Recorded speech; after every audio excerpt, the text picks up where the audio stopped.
Warahmatullahi wabarakatuh.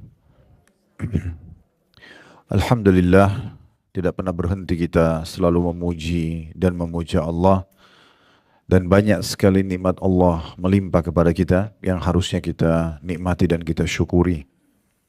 Termasuk Allah Subhanahu wa taala masih memberikan kita nikmat Islam dan iman serta kesempatan waktu seperti di saat sekarang, di hari ini yang kita bisa bahasakan adalah hari emas kita. Karena pada hari ini kita masih bisa menambah kantong-kantong amal soleh kita dengan amal-amal dan pahala yang melimpah, serta juga kita bertaubat dari dosa-dosa bila masa lalu ada, sehingga akhirnya kita lepas dari hukuman Allah Subhanahu wa taala. Maka kita syukuri alhamdulillah dan kita isi semua dengan ketaatan. Dan jadi kita panjatkan salam hormat kita kepada utusan Allah Nabi besar Muhammad sallallahu alaihi wa alihi wasallam, sebagaimana Allah telah perintahkan kita untuk mengucapkan salam hormat tersebut. Baik, kita akan melanjutkan seperti biasa bila Allah Subhanahu wa taala mudahkan bedah buku kita agar doa dikabulkan dan sebab-sebab terkabul dan tertolaknya doa berdasarkan Al-Quran dan juga As-Sunnah, yang ditulis oleh Dr. Said bin Ali bin Wahf Al-Qahtani. Dan kita akan masuk ke pembahasan kedua, beberapa penghalang bagi terkabulnya doa. Kalau yang lalu kita sempat bahas sebab diterimanya doa, dan saya berharap tentunya kita sudah faham semuanya tentang masalah syarat-syarat diterimanya doa, yaitu ada 5 ya, yang sudah kita bahas yang lalu, dan saya coba ingatkan secara garis besar tentang syarat diterimanya doa tersebut, yaitu yang pertama ikhlas karena Allah Subhanahu wa taala, dan itu poinnya ada dari halaman 26 sampai halaman 28. Dan sudah panjang lebar kita jelaskan tentang poin tersebut. Syarat kedua mengikuti Rasulullah SAW, dan ini memang syarat mutlak. 2 syarat ini syarat mutlak diterimanya amal, ikhlas dan mutaba'ah atau mencontohi Nabi SAW. Kemudian syarat yang ketiga, syarat kedua itu berada dari halaman 28 sampai di halaman 32. Syarat ketiga, percaya dan yakin akan dikabulkan oleh Allah, atau bahasa lainnya sangka baik dengan Allah. Jangan bersangka buruk menganggap Allah tidak akan terima doa saya atau tidak akan menyembuhkan penyakit saya dan seterusnya. Jadi kita sangka baik dan kita yakin Allah akan terima doa kita. Itu sudah dibahas dari halaman 33 sampai di halaman 35. Dan syarat keempat, menghadirkan hati pada saat berdoa dan khusyuk. Kemudian itu dibahas dari halaman 36 sampai pertengahan 37.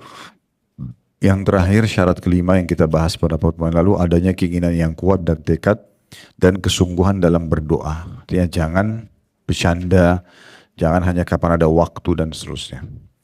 Baik, kita akan masuk pembahasan kedua kita, yaitu beberapa penghalang bagi terkabulnya doa. Yang juga termasuk hal yang penting untuk dibahas ya. Sehingga bukan hanya sekedar memenuhi syarat, tapi bagaimana kita mengetahui ternyata ada hal-hal yang juga bisa menghalangi dikabulkannya doa.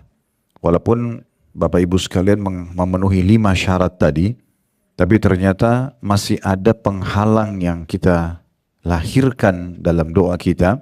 Nanti yang kita sebutkan penghalang-penghalang tersebut, di sini disebutkan ada 6 poin ya. Di dalam penghalang ini dari halaman 38 sampai 46. Itu disebutkan ada 6 penghalang, maka tentu saja berarti doa kita juga belum diterima. Itu yang dimaksudkan dengan penghalang. Baik, di sini kata penulis saya bacakan dulu di pembahasan kedua beberapa penghalang bagi terkabulnya doa. Penghalang atau al-mani' dalam bahasa Arab secara etimologi atau dalam bahasa berarti dinding pembatas antara 2 perkara.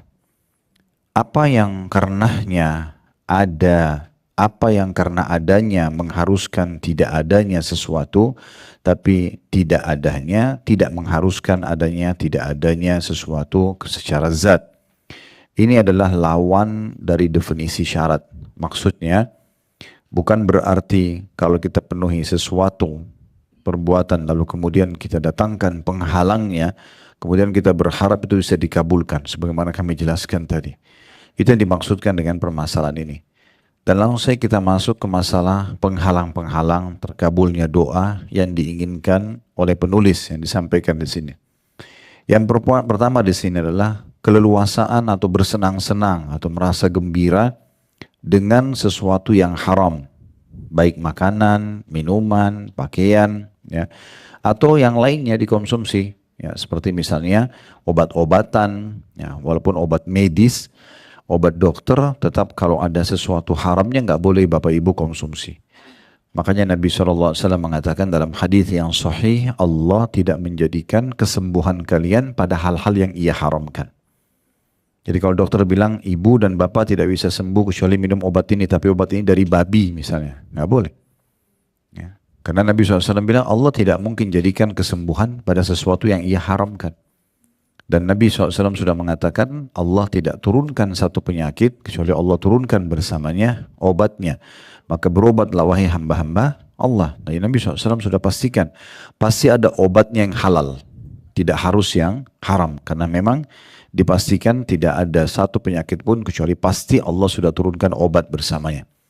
Dan tentu kita punya banyak sekali ikhtiar-ikhtiar dalam Islam. Kita bukan seperti orang non-muslim yang andalannya hanya medis saja. Sakit, konsultasi dokter, obat dokter, atau semua ya urusan medis, operasi dan segala macam gitu ya. Kalau kita dalam Islam terlalu banyak pilihannya. Kita bisa memulainya dengan doa dulu. Misalnya, kita berdoa agar Allah SWT sembuhkan. Dan berapa banyak orang yang tidak interaksi sama medis tapi dengan doa bisa sembuh. Kemudian bisa kita menggunakan pengobatan nabawiyah. Seperti misalnya menggunakan habbatus sauda ya, atau jintan hitam biasa kita Indonesia ya. Kata Nabi SAW, habbatus sauda dawa'un likulli da'i lasam. Biji hitam adalah obat untuk semua penyakit ya, kecuali kematian gitu ya. Jadi ibu-ibu misalnya kalau lagi masak nasi bisa ditaburin jintan hitam ya, sayuran misalnya ya, jadi digunakan. Atau kita bisa ambil beberapa butir, 2-3 butir itu diisap-isap, itu manfaatnya besar sekali. Nah mungkin penelitian sudah cukup banyak berhubungan dengan masalah itu. Juga kata Nabi SAW, kesembuhan pasti terjadi pada 3. Lalu disebutkanlah mengkonsumsi madu. Itu kata Nabi SAW, ini pasti bisa menyembuhkan gitu ya. Jadi jangan kita tinggalkan masalah ini. Kita konsumsi madu itu bagian daripada kesembuhan. Jadi sebelum medis pun sudah banyak ikhtiar yang Islam tawarkan gitu ya. Kemudian juga ada kai itu pengobatan dengan besi panas yang biasa dikagetkan tubuh. Ini biasa kalau orang stroke. Walaupun Nabi SAW menyarankan dalam hadis yang lain, kita dianjurkan agar kai dijadikan pengobatan terakhir. Ya. Tetapi ini contohnya, kita ada dalam Islam solusi-solusi dulu ya. Kemudian juga kita ada introspeksi diri dari pelanggaran-pelanggaran agama. Berapa banyak orang yang diuji dengan penyakit karena dosanya. Ya, maka dengan dia beristighfar kepada Allah, dia taubat, bisa sembuh dosa-dosanya. Banyak orang yang kena penyakit, pergi umroh, berdoa depan Ka'bah, tulus taubatan nasuha kepada Allah, lalu Allah sembuhkan. Banyak sekali orang seperti itu. Nah baru kemudian ada ikhtiar juga ruqyah syar'iyah, membaca ayat-ayat Al-Quran, membaca doa-doa yang diajarkan Nabi SAW, ada yang sambil memegang tubuh misalnya. Baru kemudian pengobatan medis. Jadi cukup banyak ya.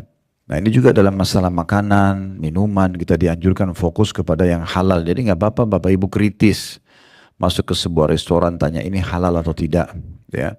Jadi jangan karena hanya kena viral lalu kita main makan ya, lalu ikut-ikutan sama orang, nggak bisa.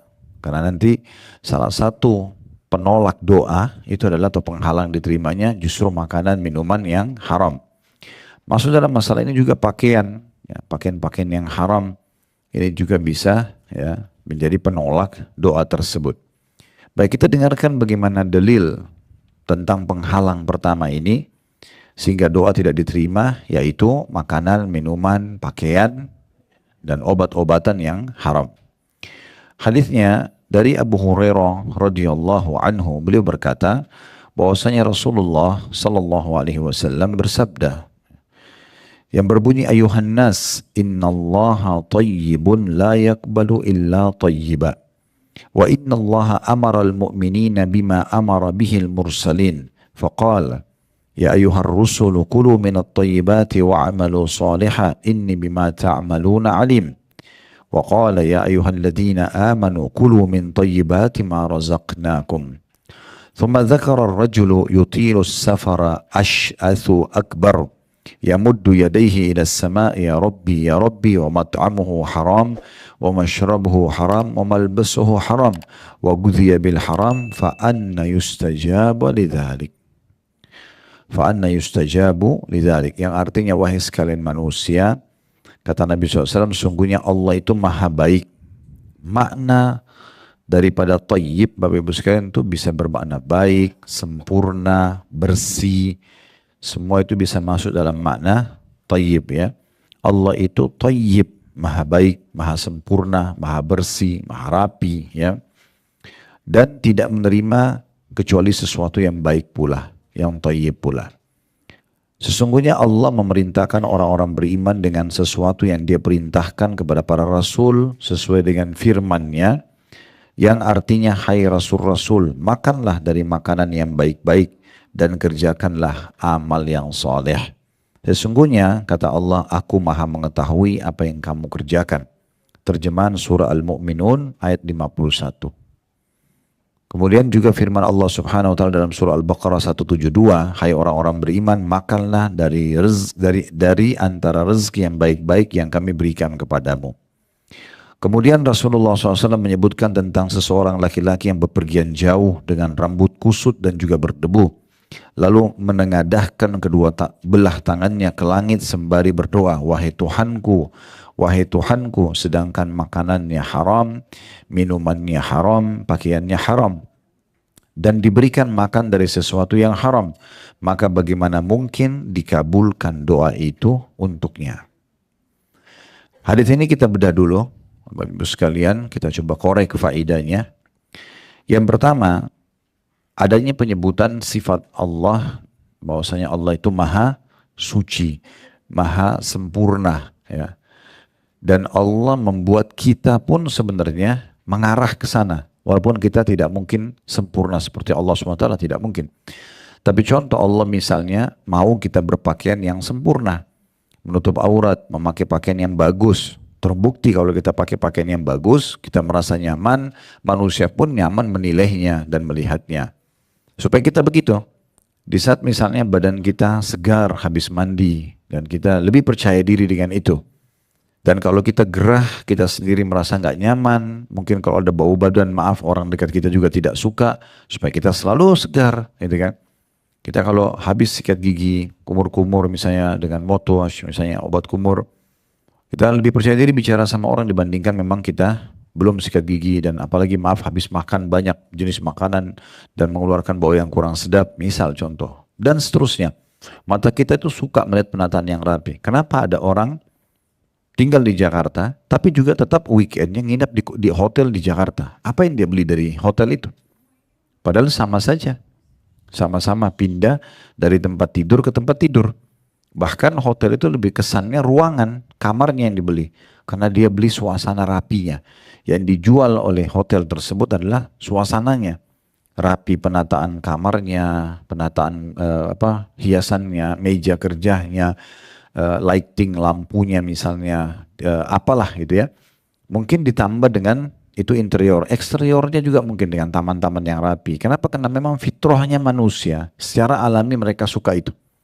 Dan secara alami manusia itu tidak suka sebenarnya berantakan. Kecuali dia memang membiasakan diri dalam keberantakan itu. Ya. Sehingga dia terbiasa dengan bau yang kotor, terbiasa dengan berantakan. Tapi itu umumnya orang pasti tidak suka. Kita kalau dekat dengan orang yang bau badan dan segala macam, kita pasti tidak suka. Jadi mata manusia pun dibuat nyaman dengan itu. Hidung kita suka dengan bau yang wangi, kita nggak suka dengan bau yang busuk dan seterusnya. Itu sebenarnya bisa masuk semua dalam makna thayyib ya. Ya, berarti bagus gitu ya. Allah itu sempurna. Makanya Allah menciptakan alam semesta dengan kesempurnaan, menciptakan manusia dengan kesempurnaan. Tadi memberikan fitrah alami itu. Dan Allah menjanjikan di surga, kalau Bapak Ibu baca terutama dua surah ini, surah Ar-Rahman dan Al-Waqi'ah, Surah yang berdekatan, Ar-Rahman dulu baru Al-Waqiah. Di situ dirincikan dengan sangat detail masalah surga, permadaninya, istanahnya, pelayan-pelayannya. Dan kalau kita baca hadis-hadis tentang masalah surga, itu semuanya sempurna. Taman-tamannya bagus, pelayan-pelayannya, bidadari-bidadari cantik dan gagah, baju-baju mereka bagus, dipan-dipannya, wah semuanya sangat bagus gitu ya. Kenapa itu yang dijanjikan? Karena memang itu semua thayyib, ya, itu semua bagus dan berkualitas. Jadi Allah itu sempurna dan Allah tidak terima kecuali itu juga. Jadi kalau yang ugal-ugalan, asal-asalan itu semua tidak diterima oleh Allah Subhanahu Wa Taala. Apalagi kalau dasarnya kotor, ya, kotor, jorok, itu semua tidak akan diterima oleh Allah Subhanahu Wa Taala. Dia sholat tapi najis misalnya, nggak diterima. Setetes kencing saja sudah batal sholatnya, batal wudhunya, nggak diterima sholatnya. Misal contoh, nah semua itu. Makanya kita ambil pelajaran pertama kalau Allah itu maha sempurna dan Allah menginginkan kita orang-orang beriman juga menuju ke sana. Dan selalu kita lihat makanan itu yang diperintahkan kita konsumsi digabungkan antara dua syarat, halalan thayyibah. Halal itu dibolehkan, perhatikan thayyibah. Ini kan dikatakan Allah itu thayyib. Ya, kita disuruh makan thayyib yang berkualitas. Kalau kita, saya pernah kasih contoh tuh, masuk ke toko buah, ada anggur 200.000 kualitas A, ada anggur 100.000 kualitas B, kita punya kemampuan beli yang kualitas A. Gak masalah. Yang penting sesuai dengan kebutuhan, bukan keinginan dalam Islam ya. Kalau kita butuh rumah, silakan beli rumah yang terbaik. Kendaraan yang terbaik, pakaian yang terbaik, makanan, minuman semua yang terbaik. Kalau kita butuh. Tapi kalau untuk keinginan tidak bisa. Kita tidak dianjurkan mengikuti keinginan. Karena kalau ikuti keinginan tidak akan pernah selesai. Pasti tidak akan pernah selesai. Pasti akan selalu tamak dengan dunia berlebihan. Gitu ya. Tapi kalau kebutuhan silahkan dinikmati. Nah itu contoh-contohnya. Itu pelajaran pertama. Allah itu maha sempurna. Ya. Indah. Ya. Dan rapi, bersih. Segala macam makna masuk dalam makna ini. Pelajaran yang kedua, Allah Subhanahu Wa Taala juga memerintahkan kita semua dimulai dari para rasul untuk begitu. Makanya tadi dibacakan Nabi SAW membacakan surah Al-Mu'minun surah nomor 23 ayat 51. Hai sekalian rasul, makanlah dari makanan yang baik-baik, makanan yang thayyibat, yang berkualitas, ya, yang baik, yang sempurna. Lalu dikatakan dan berbuatlah amal saleh. Sesungguhnya aku, kata Allah, mengetahui apa yang kamu kerjakan. Saksi bahasan di sini adalah Allah perintahkan juga kita ini menjadi orang-orang yang thayyib. Penampilannya thayyib, makanannya thayyib, ya, tutur katanya thayyib, semuanya bagus, ya, semuanya sempurna. Itu yang diperintahkan. Kemudian juga diangkat firman Allah Subhanahu Wa Taala, ya ayyuhalladzina amanu kulu min thayyibati ma razaqnakum. Hai orang beriman, makanlah di antara rezeki yang baik-baik yang kami berikan kepadamu. Salah satu makna ayat ini adalah tidak boleh makan makanan basi, makanan expire, sudah rusak. Ayam itu halal, tapi kalau sudah basi, thayyibnya hilang. Jadi haram dimakan, karena akan mendatangkan mudarat ya. Jadi kalau ibu dan bapak mau faham ini halal atau tidak, maka kita lihat juga salah satu penelitian ulama adalah efek samping. Efeknya apa nih? Ya, misalnya orang konsumsi obat itu sebenarnya suplemen, tapi dia sebenarnya tidak thayyib karena akan menyebabkan ginjalnya rusak misalnya atau apalah ya. Efek samping yang besar sekali, itu nggak boleh. Dari mana ulama bisa menilai rokok itu nggak boleh? Umumnya pendapat ulama di dunia ini mengharamkan, ya, nggak boleh dibolehkan. Dan kita lihat bagaimana dunia ini juga menolak. Coba kalau di pesawat nggak boleh merokok, ya.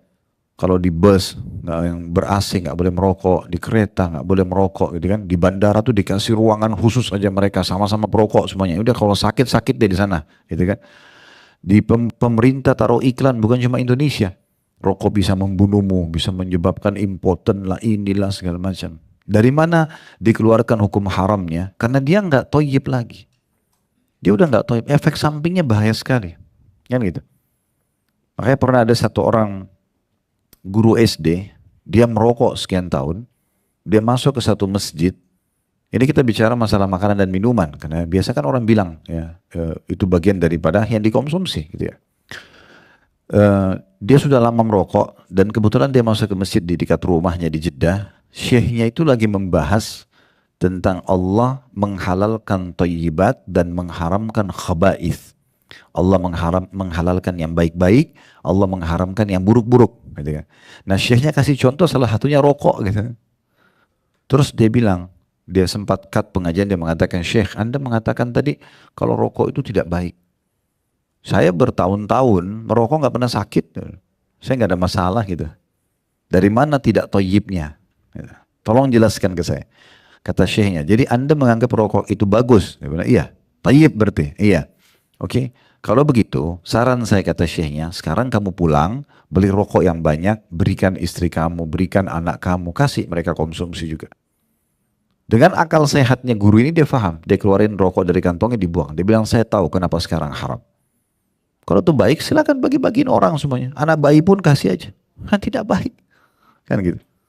Jadi ini poin contohnya. Jadi biasanya juga penilaian ulama kalau di masa kita sekarang. Kalau makanan minum itu tidak di masa Nabi SAW. Dari mana? Dari efek-efek samping.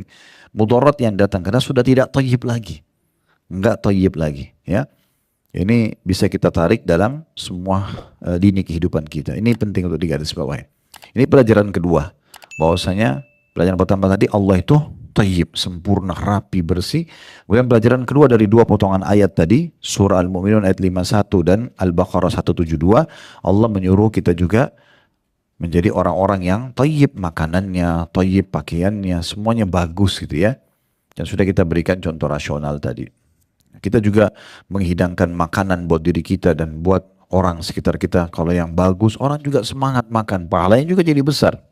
Ya, sampai memberikan makan yang berkualitas itu bagian daripada ibadah yang besar pahalanya. Sampai pernah ditanya kepada Nabi SAW dalam hadis Muslim, amal apa yang paling besar pahalanya setelah yang wajib-wajib? Kata Nabi SAW, tut'imut ta'am, kau memberikan makan kepada orang. Dan ulama hadis menjelaskan, bagaimana memberikan makan kepada orang, beri makan yang bagus, sehingga mereka mau makan semuanya dan pahala kita maksimal. Sebagian salaf mengatakan, saya menyiapkan makanan kesukaan dan sempurna 10 sahabat saya. Lebih saya sukai daripada semalam suntuk saya sholat tahajud. Karena besarnya pahala memberikan makanan yang berkualitas kepada orang gitu ya. Nah ini juga bagian daripada yang bisa dihubungkan dengan dua ayat ini. Jadi kita pun konsumsi yang baik, kita pakaian yang baik, kita silakan tempat tinggal yang baik, kendaraan yang baik. Tapi ingat batasan dan perbedaannya adalah kebutuhan dan bukan keinginan. Karena kalau kita ikuti keinginan kita, kita tidak akan pernah, lemari baju kita nggak akan cukup. Karena beli terus, alasannya kenapa? Diskon. Nah diskon tidak akan habis sampai hari kiamat ya. Jadi sesuai dengan kebutuhan saja. Butuh silakan ya.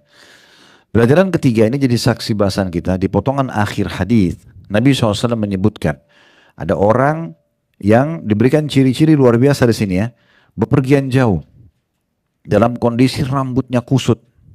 Dia ini ceritanya orang ini pengemis.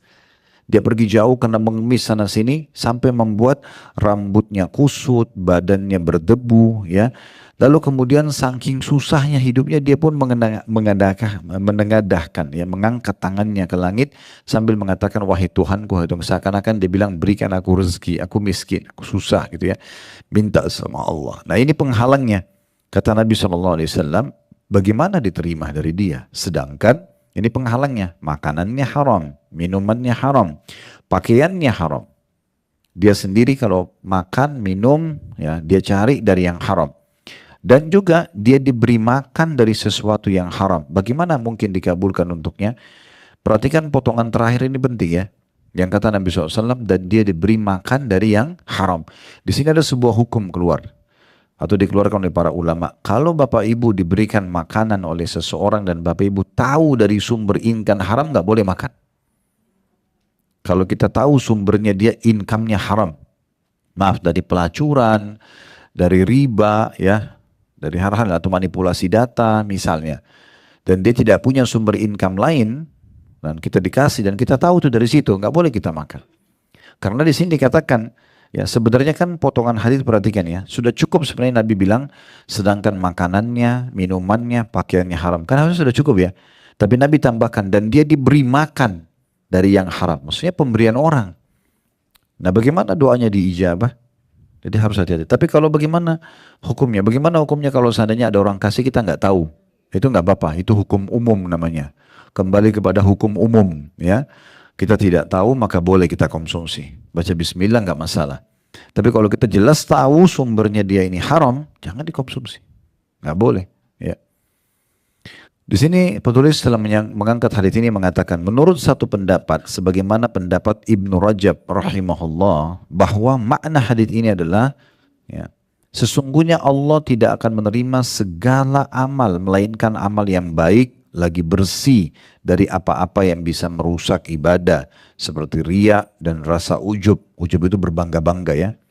Tidak pula dari harta kecuali yang baik dan halal, karena thayyib atau baik dan sempurna digunakan untuk perkataan, untuk perbuatan, perkataan dan keyakinan. Dan maksudnya adalah bahwa para rasul dan umatnya diperintahkan untuk memakan makanan yang baik dan menjauhi yang tidak baik dan juga yang haram.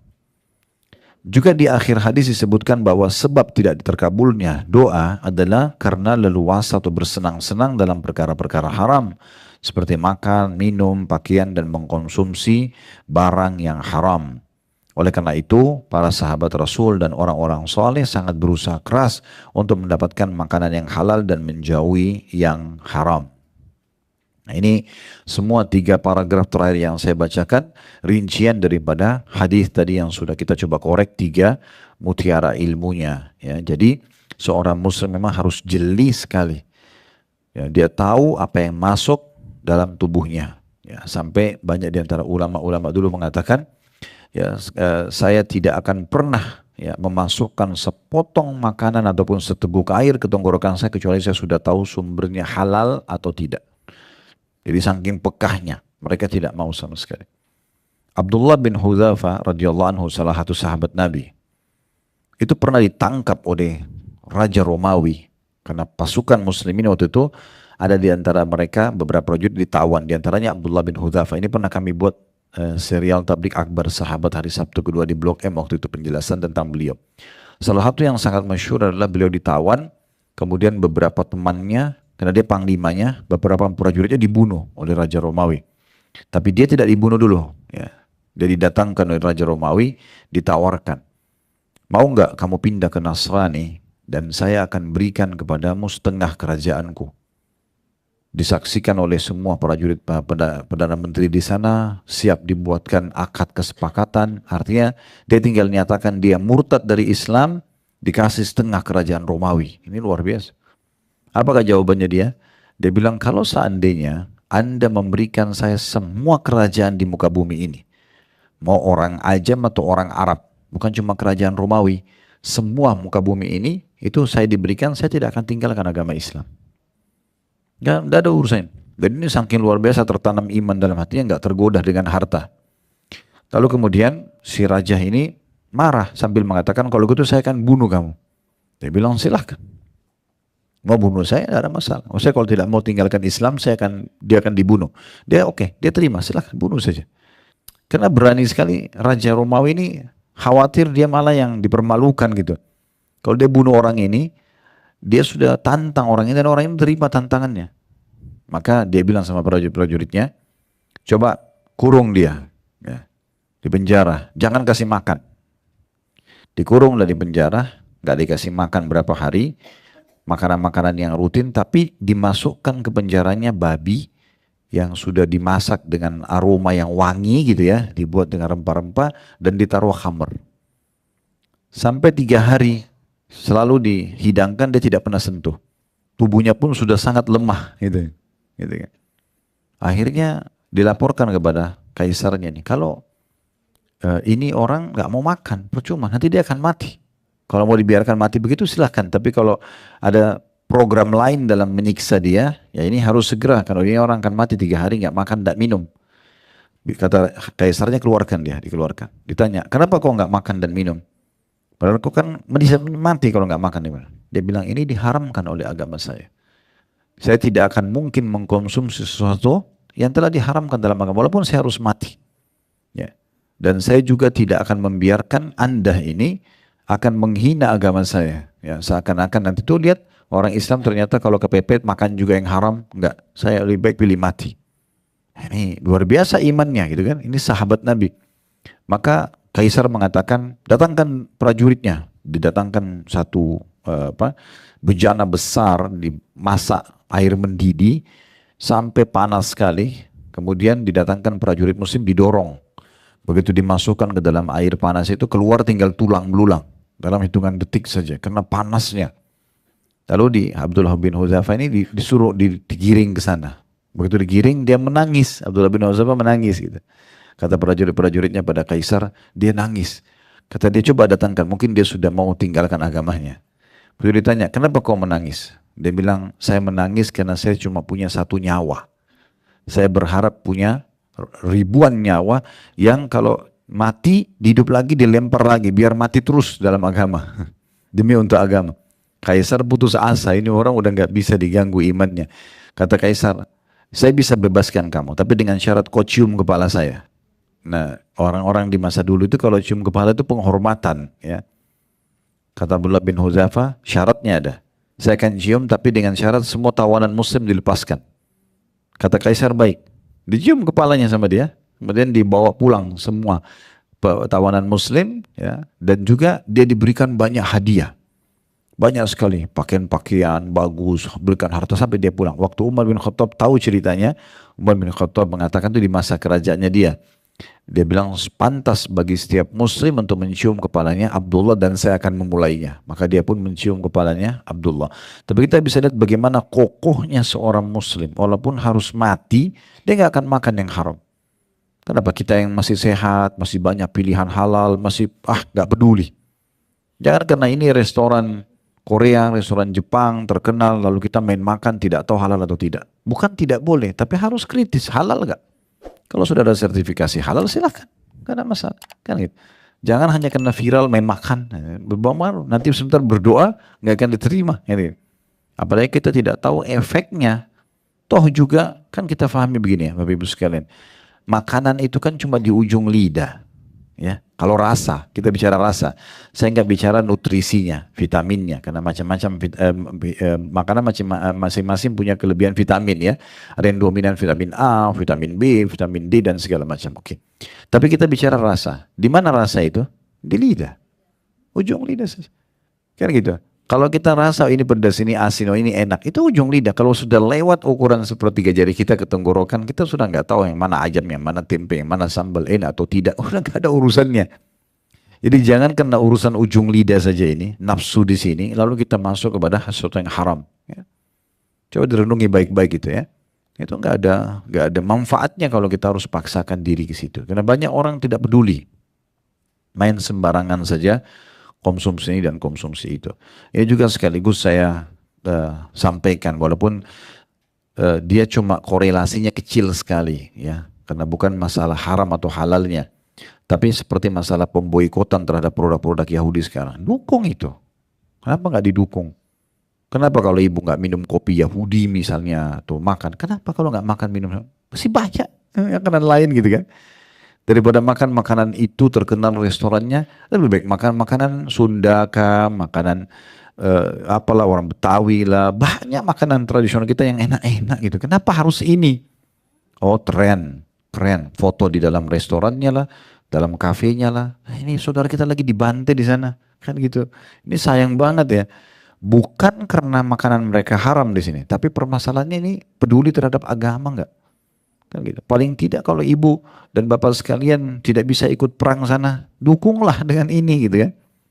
Dan kita masih banyak makanan-makanan yang sudah jelas halal, tradisional, enak-enak gitu ya. Makanan muslim, kenapa harus ke sana gitu. Ini contohnya.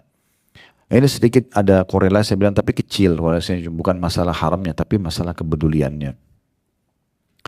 Baik, kemudian beliau mengangkat hadis Aisyah radhiyallahu anha. Beliau mengatakan Abu Bakar Siddiq radhiyallahu anhu. Jadi Aisyah istri Nabi SAW sekaligus anaknya Abu Bakar. Dia cerita tentang ayahnya. Abu Bakar Siddiq radhiyallahu anhu pernah mempunyai sahaya mencari nafkah untuk dirinya. Dan beliau pun Abu Bakar memakan makanan dari hasil kerja budak muda tersebut. Pada suatu hari sahaya tersebut datang membawa makanan, maka Abu Bakar Siddiq memakannya. Lantas sahaya tersebut berkata, tahukah anda apa yang anda makan ini? Abu Bakar berkata, apa? Lalu jawabnya, dulu saya pernah menjadi tukang tenun untuk seseorang di masa jahiliyah. Dan saya bukanlah penenun yang baik, kecuali hanya tipu belaka. Kemudian ia memberi saya upah dan itulah sebagian dari apa yang anda makan ini. Maka Abu Bakar memasukkan jarinya ke tenggorokannya, lalu ia memuntahkan segala yang ada di perutnya. Disebutkan oleh Imam Bukhari. Jadi lebih tepatnya riwayat ini Abu Bakar itu kini masa perbudakan dulu ya. Jadi waktu itu seluruh dunia punya budak, pasar-pasar budak banyak. Perbudakan ini Bu, Bapak sekalian didapat dari dari apa tawanan perang, dari orang yang dirampok. Karena masa dulu tidak ada keamanan kayak kita sekarang. Kita sekarang Masya Allah aman, mau kemana-mana pakai pesawat aman, darat ada kriminal tapi kecil gitu ya. Kalau masa dulu tuh tidak ada keamanan. Mungkin kita kalau masa-masa kerajaan-kerajaan dulu ya belum berdiri negara Indonesia, mungkin kita kalau dari Jakarta ke Bandung aja naik kuda kan belum ada mobil, kita bisa dirampok tengah jalan misal gitu. Kan bisa terjadi. Seluruh dunia bisa begitu. Nah biasanya orang-orang kalau dirampok atau dikalah dalam perang itu dijual di pasar-pasar budak. Itu ada perbudakan. Cuma Islam datang mengatur hukum tentang perbudakan ini. Kita dianjurkan kalau punya budak justru kita bebasin. Allah berfirman tahrirur raqabah, faqur raqabah, bebasin budak gitu ya. Nah budak-budak ini kalau Bapak Ibu masa itu hidup, kita bisa beli mereka di pasar, kita bisa pekerjakan mereka. Dipekerjakan kemudian bisa hasilnya dibagi. Biasanya begitu ya. Abu Bakar ini punya salah satu hamba sahaya yang dipekerjakan, tapi Abu Bakar bukan ambil hasilnya. Abu Bakar hanya bentuk penghormatan kepada budaknya ini. Kalau budaknya pulang, itu seringkali bawa makanan dari hasil kerjanya. Sebagai bentuk penghormatan Abu Bakar makan sama-sama sama budaknya gitu ya. Supaya budak ini tidak merasa terhina, maka makan sama-sama. Biasanya Abu Bakar kritis tanya, dari mana ini makanan kamu? Oh tadi saya kerja ini dan itu. Saya dia kerja di kebun kurma orang, dia angkat barang orang dikasih. Sering Abu Bakar tanya. Satu kali dia pernah pulang, Abu Bakar nggak nanya. Dari mana hasil makananmu ini? Karena Abu Bakar sudah sering nanya. Abu Bakar pikir orang ini sudah paham. Makanlah Abu Bakar. Pada saat selepas atau selesai makan, budak itu nanya, apakah anda tahu dari mana income ini tadi saya beli? Biasanya anda tanya. Kata Abu Bakar tidak. Dia bilang dulu di masa jahiliyah saya pernah pura-pura jadi dukun, ya, tukang peramal, gitu ya. Jadi peramal. Terus saya pernah ramal satu orang, ramalannya kebetulan betul, kebetulan, gitu ya. Jadi kebetulan betul ramalannya. Lalu orang itu berhutang sama saya. Dia mau bayar tapi dia belum punya. Sekarang dia baru bayar, hari ini dia baru bayar. Setelah masuk Islam apa dibayar. Jadi ini hasil dari dukun. Hasil ramalan gitu. Abu Bakar begitu dengar, korek tenggorokannya dimuntahin sama dia. Dia nggak mau masuk ke perutnya. Nah ini contoh salah satu riwayat juga tentang masalah kepedulian terhadap konsumsi yang masuk ke dalam tubuh. Nggak boleh sembarangan. Dalam riwayat lain disebutkan oleh Abu Nuaim dalam kitab Al-Hilyah atau Hilyatil Awliya tepatnya, dan Imam Ahmad dalam kitab Az-Zuhud terdapat tambahan, dikatakan kepada Abu Bakar, semoga Allah merahmatimu, anda lakukan semua ini hanya karena sesuap makanan yang kuberikan. Masih budaknya tanya, apakah anda mengorek tali tenggorokan muntahin makanan hanya karena sesuap makanan yang sempat anda makan dari itu? Abu Bakar menjawab, seandainya makanan tersebut tidak keluar kecuali bersama dengan nyawaku, pasti aku akan lakukan. Sebab aku pernah mendengar ya Rasulullah SAW bersabda, kullu jasadin nabata min suhtin fannaru awla bihi. Karena setiap anggota tubuh yang tumbuh dari makanan yang haram, maka neraka lebih pantas atau lebih baik baginya. Oleh karena itu, aku takut tumbuh dari anggota tubuhku sesuap yang haram. Tentu di buku sini dipakai kata saya dan aku ya. Saya sengaja pribadi Bapak Ibu sekalian untuk memakai istilah aku aja. Karena di sini dia sebutkan bersama nyawaku ya. Jadi supaya semakna atau sama saja retorika yang digunakan. Tapi intinya riwayat lain menjelaskan rupanya si budak itu bertanya waktu lihat Abu Bakar korek tenggorokannya muntahin, apakah anda muntahkan ini hanya karena sesuap makanan? Rupanya Abu Bakar baru makan sesuap, belum makan banyak gitu. Anda sampai lakukan muntah seperti ini dimuntahkan? Kata Abu Bakar, kalau seandainya untuk mengeluarkan tadi sesuap yang haram itu harus ruhku aku pertaruhkan sampai mati, nggak apa-apa. Lebih baik aku mati daripada mengkonsumsi sesuap yang haram tadi. Karena aku pernah mendengarkan Nabi SAW bersabda, setiap anggota tubuh yang tumbuh dari makanan haram, maka neraka lebih pantas baginya. Nah, jadi di sini kehati-hatian sekali. Jadi ternyata mengkonsumsi yang haram, makanan dan minuman bukan hanya menolak doa, tapi juga menjadi penyebab anggota tubuh kita bisa masuk ke dalam api neraka. Wa na'udzubillah. Dan berapa banyak orang, Bapak Ibu sekalian yang tidak sadar, dia konsumsi untuk dirinya yang haram, terjadi keributan rumah tangganya, terjadi penyakit kronis yang tidak sadar, itu dari konsumsi yang haram. Dan juga terjadi hal-hal yang buruk, dia konsumsikan anaknya dari yang haram. Saya pernah ngisi tablik akbar itu di Makassar, dan yang isi, kebetulan waktu itu kesempatan saya untuk ngisi, tapi karena ada Dr. Zaid Abadi datang dari Jordan, waktu itu saya minta beliau ngisi. Alhamdulillah beliau setuju. Dan salah satu yang beliau sampaikan tentang masalah bahayanya pendapatan haram. Dia bilang, dinukil sama dia beberapa perkataan ulama, bahwasanya berapa banyak orang yang lahir dari keturunan dia, dari anak-anak dia yang dia berikan konsumsi haram dari masih di perut sampai besar, itu menjadi pembunuhnya. Akhirnya anaknya bunuh, orang tuanya hanya kena kejar warisan. Itu kadang-kadang sumbernya dari masalah konsumsi yang haram. Anak-anak durhaka, tidak mau bakti. Karena ada haram di badannya. Gitu kan. Tidak mungkin kalau sesuatu yang halal itu lalu kemudian menghasilkan hal yang efek tidak baik, itu nggak mungkin. Anak-anak itu akan mudah hafal Quran, mudah dinasehatin, mudah sholat, mudah tutup. Itu karena memang juga konsumsi yang halal yang dia konsumsi.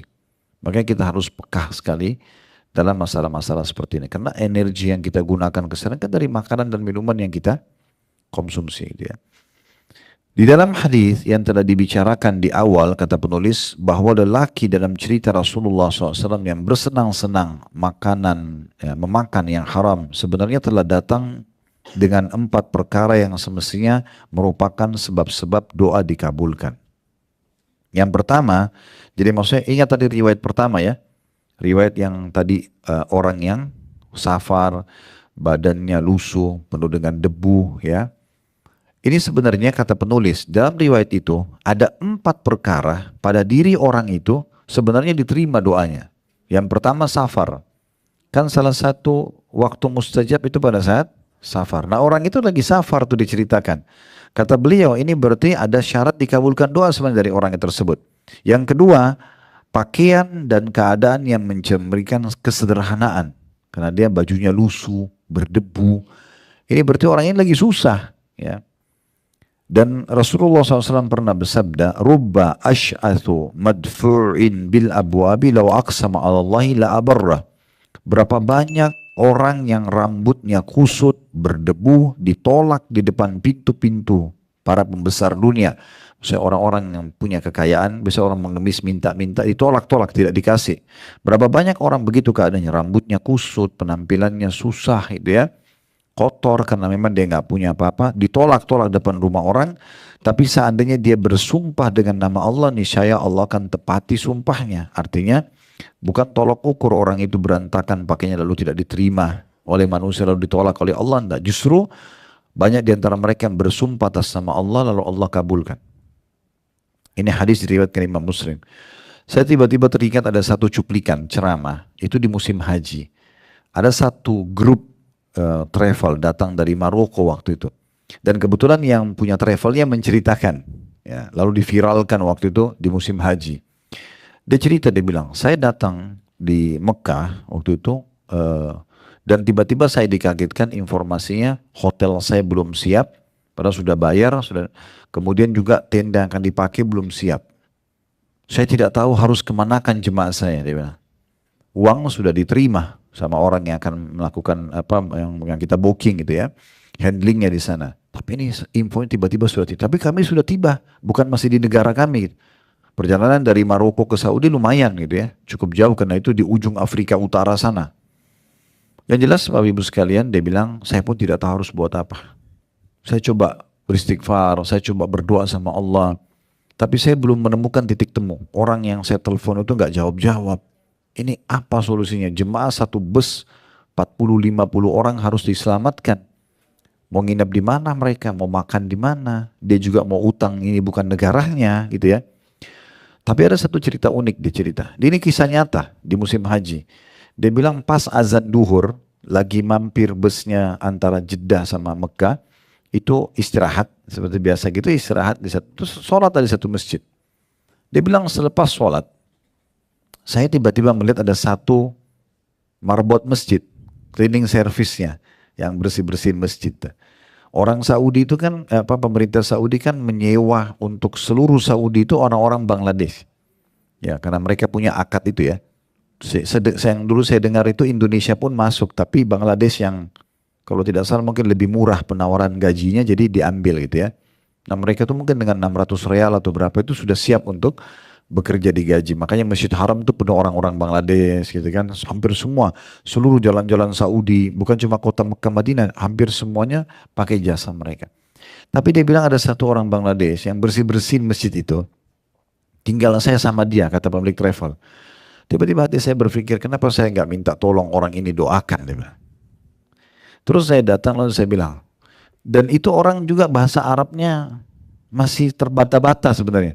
Tapi dia bilang, saya coba jelaskan, saya datang haji, dalam bahasa Arab, saya ceritakan, ada bus, saya ada satu bus, tapi hotel dan ini saya tiba-tiba saya nggak disiapkan, saya nggak tahu harus buat apa, tolong doakan sama Allah. Kata dia cuma pakai isyarat, dia cuma tunjuk langit. Dia bilang, ya Allah, itu terbata-bata dalam bahasa, bilang, bantu orang ini. Kata dia, ini kisah nyata.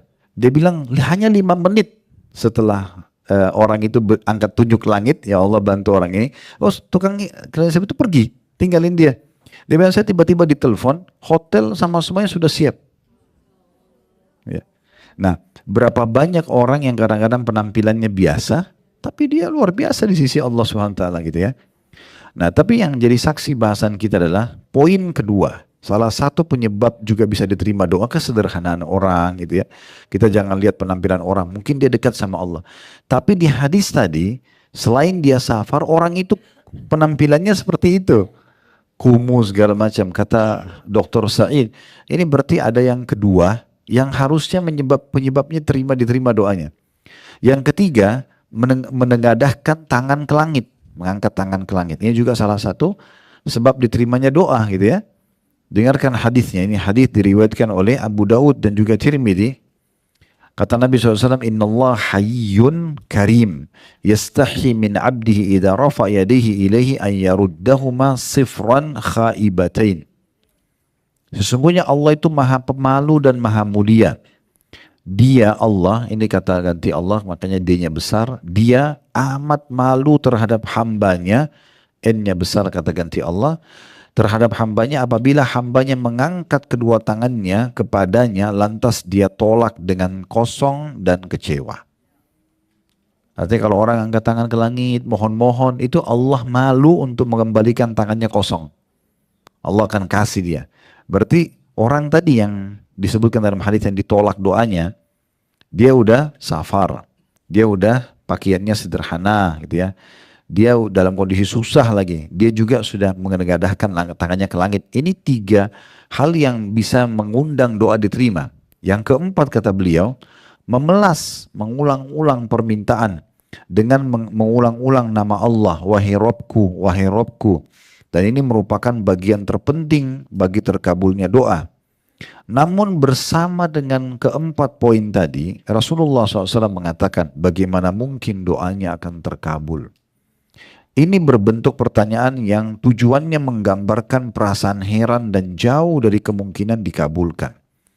Maka hendaknya seseorang hamba yang muslim bertaubat kepada Allah Subhanahu wa taala dari segala maksiat dan dosa, mengembalikan apa-apa yang diambilnya secara zalim kepada yang berhak, sehingga bisa bebas dari penghalang yang amat besar ini yang dapat menghalangi terkabulnya doa. Jadi ini sebab pertama tertolaknya doa. Ya. Yang kedua, tergesa-gesa dan meninggalkan doa. Tergesa-gesa dalam ucapan doanya dan tergesa-gesa buru-buru ingin segera diijabah. Baru doa sekali langsung mau turun ijabahnya, gitu. Langsung dia mau lihat depan mata. Ya, dia mau instan, mau ekspres ya. Nah, ini salah satu penyebab tertolaknya doa. Kata penulis, di antara penghalang yang dapat menghalangi terkabulnya doa ialah ketergesaan seorang muslim dan meninggalkan doa karena ketidaksabaran menunggu ijabah atau terkabulnya doa. Kata beliau selanjutnya, sungguh Rasulullah SAW telah menjadikan kedua perkara ini ke dalam kelompok penghalang terkabulnya doa agar seseorang hamba tidak memutuskan harapan dari terkabulnya doa meskipun waktunya lama. Sesungguhnya Allah sangat suka mendengar rengekan hamba di dalam doa. Abu Hurairah radhiyallahu anhu meriwayatkan bahwasanya Rasulullah sallallahu alaihi wasallam bersabda, "Yustajabu li ahdikum ma lam ya'jal, fayaqul da'autu falam yustajab li." Doa seseorang di antara kalian akan dikabulkan selama ia tidak tergesa-gesa. Cirinya orang tergesa-gesa bagaimana? Dia berkata, "Saya telah berdoa tapi tidak dikabulkan." Dalam riwayat lain, maka dia pun meninggalkan doa. Ada footnote di situ ya, nomor 52 di bawah. Itu yang diriwayatkan oleh Imam Bukhari dan juga Muslim. Juga Abu Hurairah menukil hadis yang lain bahwasanya Rasulullah SAW bersabda, "La yazalu yustajabu lil 'abdi ma lam yad'u bi ithmin aw qatiyati rahim, ma lam yasta'jil." Qila ya Rasulullah, mal isti'jal? Qala yaqulu qad da'autu wa qad da'autu falam ara yastajibu li fayastahsiru 'inda dzalika wa yad'u du'a. Senantiasa akan dikabulkan doa seorang hamba selama tidak berdoa untuk suatu dosa atau memutuskan hubungan silaturahim dan juga tidak tergesa-gesa. Dalam hadis ini 3 langsung disebutkan syarat ditolaknya doa ya. Dia buat dosa, atau dia minta dosa, maaf ya, dia minta uang, minta rezeki untuk berzina, untuk judi, itu Allah tidak akan kabulkan. Kemudian dia memutus silaturahim, durhaka pada orang tuanya, ada kerabatnya minta tolong dia nggak bantu, putus silaturahim, dan tidak tergesa-gesa. Tapi yang sedang kita bahas masalah tidak tergesa-gesanya. Rasulullah SAW ditanya dan para sahabat seakan-akan sudah faham nih, dosa wajarlah orang melanggar dan tidak diterima doanya, putus silaturahim wajarlah dia tidak peduli dengan keluarganya, tapi tidak tergesa-gesa ini apa maksudnya? Maka Rasulullah SAW ditanya, ya Rasulullah, apa yang dimaksud dengan tergesa-gesa? Kenapa kok bisa tergesa-gesa masuk dalam penyebab tertolaknya doa? Kata Rasulullah SAW, yaitu dia berkata, si yang orang berdoa ini, sungguh aku telah berdoa, sungguh aku telah berdoa. Maksudnya sudah berulang-ulang berdoa. Tapi ya di sini juga tidak komitmen, harusnya aku aja ya. Tapi sini diulangi ke saya katakan saja, dan aku tidak melihat akan terkabul. Maka ia merasa rugi dan gagal dari doa dan akhirnya meninggalkan doa tersebut. Ya, tidak sabar. Mungkin ini yang pernah saya bilang ya di awal kita bahas buku ini, mungkin tinggal sekali lagi Bapak Ibu berdoa, mungkin tinggal sehari lagi, mungkin tinggal 2 hari lagi. Masa sabar seminggu tidak sabar lagi 2 hari misalnya. Masa sabar sebulan atau setahun tidak sabar 4-5 hari lagi, kan kita tidak tahu. Ya, seperti saya pernah kasih gambaran ya, itu kan supaya mudah difahami saja itu ya. Itu kita kalau lagi ngerasin volume radio di mobil ya, ada kan lampunya itu ya, dari 1, 2, 3 sampai pokoknya full. Kalau kita ibaratkan doa itu begitu, mungkin Bapak Ibu sudah garis di 3, mungkin ini 5 lagi nih, 2 lagi, tinggal dibesarin dikit. Harusnya begitu saya tinggal sedikit lagi berdoa. Dan dalam hadis yang lain ini pernah saya sampaikan di awal pertemuan kita, saya juga sudah sarankan agar Bapak Ibu supaya lebih dalam memahami tema doa ini bisa dengar materi kami di YouTube, insya Allah di playlist YouTube itu ada dahsyatnya doa. Itu panjang lebar saya jelaskan masalah doa ya. Di antaranya adalah poin masalah ini, tentang masalah tergesa-gesa gitu ya. Jadi harusnya tidak tergesa-gesa. Dia lanjutkan saja doanya. Ada hadis Nabi SAW yang saya sampaikan di ceramah itu, saya ingatkan juga di sini. Kata Nabi SAW, kalau Allah mendengar doa yang indah dari seorang hamba, Allah menerlambatkan jawabannya. Misalnya Bapak Ibu ngeluh, ya Allah, zat yang maha penyayang, yang maha pengasih, yang menciptakan malam dan siang. Ibu dan Bapak puji-puji Allah. Lalu merengek-rengek sama Allah. Itu Allah memang menerlambatkan jawabannya. Kenapa? Agar hamba tersebut tetap dalam doanya. Supaya dia tetap dapat pahala lebih besar. Udah continue aja. Dengan penuh keyakinan akan diterima. Sampai nanti kita akan dapat apa yang kita inginkan. Itulah. Nah jadi memang Allah menerlambatkan itu justru supaya dia tetap dalam doanya. Dan dalam hadis yang dikatakan kalau seseorang hamba berdoa maka pasti diijabah hanya saja melalui salah satu dari 3 tahapan. Bisa diberikan langsung pada saat itu. Kemudian yang kedua, bisa saja dihilangkan sesuatu yang buruk yang menimpa dia, tidak jadi dia kena ujian tersebut, atau disimpankan dalam bentuk pahala yang dia panen pada hari kiamat. Nah, dalam riwayat lain, kalau misalnya kita tidak terima di dunia ya, ada orang-orang yang akan diberikan pahala bergunung-gunung pada hari kiamat, lalu dia bertanya kepada para malaikat, ini dari mana? Saya tidak pernah buat amal ini. Kata para malaikat, ini doa-doamu yang belum kau lihat hasilnya di dunia. Maka pada saat itu pun mereka yang diberikan pahala bergunung-gunung itu berharap semua doa yang mereka panjatkan di dunia tidak dikasih di dunia, tapi dikasih di akhirat saja. Karena besarnya pahala yang akan mereka dapatkan. Jadi fahami baik-baik karena doa itu ibadah. Artinya kita lihat hasil atau belum lihat hasilnya tetap dicatat pahala gitu ya. Selanjutnya kata beliau di paragraf terakhir di halaman 43 ya, seorang hamba jangan tergesa-gesa mengatakan bahwa doanya tidak terkabulkan. Karena kemungkinan Allah menunda terkabulnya doa karena beberapa sebab. Boleh jadi karena syarat-syarat terkabulnya tidak sempurna. Atau melakukan penghalang-penghalang terkabulnya doa. Atau karena sebab-sebab yang lain untuk kepentingan hamba tersebut. Tapi dia sendiri tidak mengetahuinya. Apabila doa seorang hamba tidak terkabulkan, maka ia harus introspeksi diri dan bertaubat kepada Allah Subhanahu wa taala dari segala bentuk kedurhakaan kepadanya.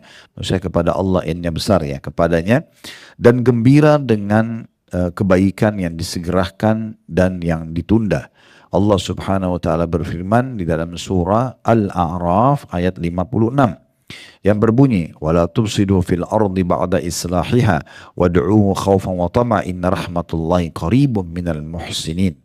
Dan janganlah kamu membuat kerusakan di muka bumi. Sesungguhnya sesudah Allah memperbaikinya, dan berdoalah kepadanya atau kepada Allah dengan rasa takut tidak diterima, supaya dia terus berdoa. Selama kita khawatir doa saya ya takut tidak diterima, kita akan selalu sempurnakan ya. Dan harapan besar akan dikabulkan. Sungguhnya rahmat Allah amat dekat kepada orang-orang yang berbuat baik. Selama seorang hamba merengek dalam doa, antusias dalam mengharap dikabulkannya doa, tanpa meninggalkan doa, maka terkabulnya doa amat dekat. Barang siapa sering mengetuk pintu, maka kesempatan untuk terbuka pintunya lebih dekat atau lebih pas gitu ya. Bahkan ada kalanya terkabulnya doa tertunda dalam tempo yang lama, seperti tertundanya pengabulan doa Nabi Yakub alaihissalam atas pengembalian Yusuf putranya kepada beliau. Padahal Nabi Yakub alaihissalam adalah seorang nabi yang mulia. Jadi Nabi Yakub itu waktu hilang Yusuf karena saudara-saudaranya lempar ke sumur, lalu dibawa oleh kafilah diperdagangkan di pasar perbudakan, lalu Nabi Yusuf pun ya tinggal di rumah seorang tokoh masyarakat di Mesir. Intinya waktu itu Nabi Yakub terus berdoa sampai matanya buta. Saking seringnya berdoa, dalam surah Yusuf diceritakan ya. Jadi saking seringnya berdoa minta pada Allah agar dikembalikan Yusuf, Allah belum kasih. Kapan Allah kasih ketemu sama anaknya? Waktu anaknya Nabi Yusuf sudah jadi pemimpin di Mesir. Ya, jadi sudah pas kedudukannya. Jadi pada saat jadi pemimpin, Nabi Yakub dan istrinya serta anak-anaknya yang lain dipindahkan Nabi Yusuf ke Mesir dan punya posisi di Mesir. Bukan lagi dalam kondisi anak yang tidak punya apa-apa, tapi sudah punya jabatan, sudah punya pendapatan dan segala macam. Jadi dengan hikmah Allah Subhanahu wa taala. Jadi jangan putus asa ya, dan jangan pernah sangka buruk dengan Allah. Kenapa saya minta jodoh, saya minta pekerjaan, saya minta kesembuhan belum dikasih. Bukan belum dikasih, bukan tidak dikasih, belum saja. Jangan putus asa, terus lanjutkan doanya. Dan saya sudah bilang ya, kalau Bapak Ibu minta sesuatu, minta yang terbaik di sisi Allah. Saya Allah mudahin jodoh yang terbaik buat saya dari sisimu. Mudahin rezeki yang terbaik dari sisimu. Jangan kasih speknya. Ya. Saya minta laki-laki yang tinggi, yang kaya, yang pintar, atau minta perempuan begitu. Jadi kalau yang di depannya ini pas kebetulan orang itu adalah yang suka sama dia, tidak jadi karena bukan speknya dia. Gitu kan? Itu batal. Ingat saya ceritakan Syekh Ziyad itu ya, Dr. Ziyad yang pernah cerita. Dia waktu sebelum nikah dia bilang begini dalam doanya, ya Allah jangan kasih saya anak kecuali laki-laki. 5 kali istrinya hamil gugur semua. Karena 5-5-nya itu bayinya perempuan. Terus dia introspeksi diri, dia tanya gurunya, Syekh Albani gurunya, Syekh apa solusinya? Kata Syekhnya, minta sama Allah, ya Allah berikan aku anak-anak keturunan yang baik. Menurut Allah, udah laki-laki perempuan sama saja, kita terima sebagai titipan dari Allah. Dia bilang semenjak itu saya ubah doa saya, sekarang anaknya 5 atau 6 ya. Laki-laki dan perempuan. Masya Allah, tumbuh besar. Saya berapa kali datang ke rumah beliau kalau lagi mampir di Jordan biasanya. Itu saya mampir dan saya ketemu juga sama anak-anak laki-lakinya karena makan bersama-sama gitu. Ada kalanya seorang hamba kata beliau atau pemohon diberi oleh Allah SWT sesuatu yang lebih baik dari yang diminta. Dan ada kalanya diganti oleh Allah dengan menghindari dari mara bahaya yang lebih besar dari yang diminta. Kadang-kadang kita minta sesuatu, kita berharap itu. Sebenarnya karena kita tulus minta, Allah tahu itu mungkin ya persentase kebaikannya cuma 50% buat kita. Allah sengaja buat kita berdoa lagi, nanti Allah kasih yang lebih baik dengan caranya. Lalu kemudian kita dikasih yang 70 atau 80% lebih baik. Itu dengan hikmah Allah SWT. Allah itu ya sangat indah kalau memberikan jawaban kepada hambanya. Allahu a'lam. Jadi ini bahasan kita insya Allah di poin ketiga. Dan selanjutnya kita akan lanjutkan nanti di pertemuan akan datang ya sampai poin nomor 6 insya Allah. Kalau benar dari Allah silakan diambil dan diamalkan. Kalau salah dari saya mohon dimaafkan. Subhanakallahumma bihamdika asyhadu an la ilaha illa anta astaghfiruka wa atubu ilaik.